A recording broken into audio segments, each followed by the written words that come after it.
People told me I was acting reckless when I said I wanted to go visit Venezuela. They told me it was too dangerous to visit and joked that I would return with none of my belongings, if I even returned at all. But none of those people giving me advice had ever been to Venezuela themselves. My name is Noah. I go by Where is Noah, just because all my friends always ask me, where am I?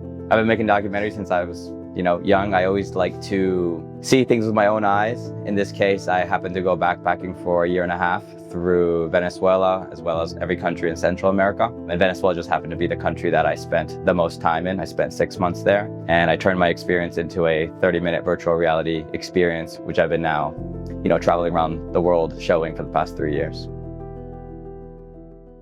I've always made films about my own personal experience. So I happened to make the film about Venezuela because the Venezuela I heard about and the Venezuela I saw were not exactly the same. So I wanted to make a film with the message, don't let what you hear become what you think. Well, Venezuela is a country that often appears in international conversations under specific narratives. During your trip, what things did you see that did not match that widely spread image? Everyone told me that everyone in Venezuela was basically a gangster, that I was going to get kidnapped as soon as I arrived. Thankfully, it did not happen. I would say the people. There are so many incredible people there. Everyone kind of welcomed me, treated me like family no matter where I was. And that was not, I wouldn't say the most surprising, because honestly, many people in many countries treat you, like family. But Venezuelans really went out of their way to, invite you to their home, have lunch with them, have dinner with them, stay at their house. So I would say, that was probably the biggest gap was what the average Venezuelan was supposed to look like versus what they actually were.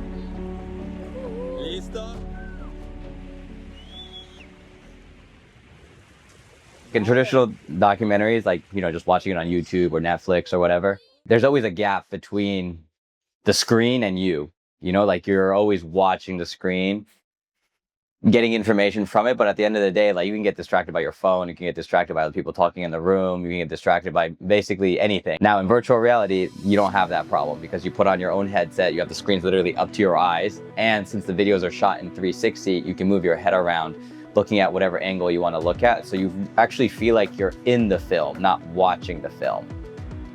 My idea was to make a film in this format so people could really experience what it's like to not just travel alone, but also set foot into a country that, many people tell you not to go to. It's a first-person experience rather than a third-person experience.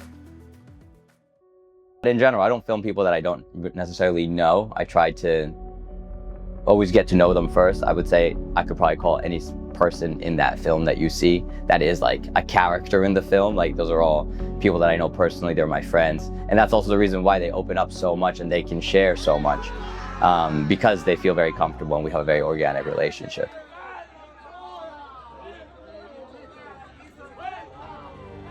How would you describe Venezuela with one word? I don't have one word, but I have three. Paradise in crisis.